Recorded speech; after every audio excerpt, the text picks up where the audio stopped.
kailan po na-establish ang Maisel Diagnostic? Maisel Diagnostic was since year 2000 pa. So year 2000, kasi kung nung konsehel pa ako, partner na kita eh. Yes. Dati po, pag may mobile clinic ako, kulang yung mobile clinic services ko, kukunin ko naman sila Maisel para sa other, yung kasi pag kulang yung x-ray ko, Yes. sa inyo naman yung ibang x-ray tsaka yung blood test. Okay, so pero naging yakap clinic ka, kailan? Nito lang, May 30 last year of 2025. Okay, marami na kayo naging patients ever since, tita, from the yakap. Actually, hindi pa masyado kasi nag-start yung aming pagtanggap ng yakap start na ng July. Sa bagay, bago lang naman tong yakap Oo. program after the SONA. Yes. After the SONA, tsaka lang talaga naging mas... Doon lang naman nilaunch yung yakap, tita eh. Oo. Okay. And then, since then, patuloy lang kayong nagtatang. Kasi ngayon, January ulit ngayon. So parang bagong registration ang dapat gawin. Parang ganun ang nangyari. Kaya nawala yung mga other registrant natin. Okay. So kung dati kayong nag-register sa Maisel, balik po ulit kayo para makapag-register. At Yes. doon naman sa may dating ibang registration, kung gusto nyo dito sa District 3 at malapit sa inyo, pumunta na lang kayo dito sa Maisel Diagnostics, Opo. parang ganun. Ano-ano po ang mga services dito? Well, ang services natin dito ngayon ay ang pagbibigay po ng laboratory at diagnostics, no?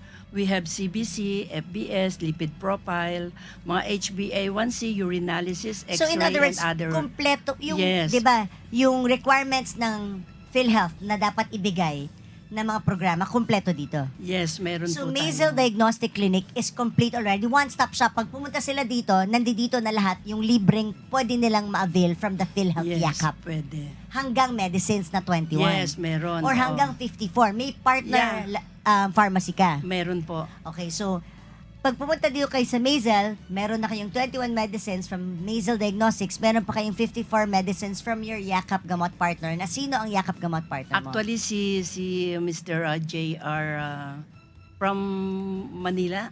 Medical Depot. Yeah, Medical si Medical Depot. Depot. Kasi yun yung pinakilala ko lang din, Titi. Siyempre gusto ko kasi kumpleto ang mga services. Yes, oo. So, Medical Depot. So, nagkakapag QR-coded prescription na po ba kayo? Nagko-QR. Marami na po kami nabigyan ng prescription coming from Medical Depot. Oh, okay. So, paano yun? Anong proseso? Tita, can you walk us through? Kanina sinilip ko yung facilities nyo. Makikita nyo nang dito sa video yung facilities nila. So, pagpasok nila, sa doctor muna sila. Can you walk us through kung paano yung proseso? Pagdating nila sa information, so kukunin, i-register sila, kukunin ng mga vital signs, and then dadalhin na sila sa doctor consultations para mabigay ng assessment. And then the doctor will give yung kung ano ang kailangan nila, let's say laboratory, x-ray, ECG, dadalhin na po sila sa mga laboratory.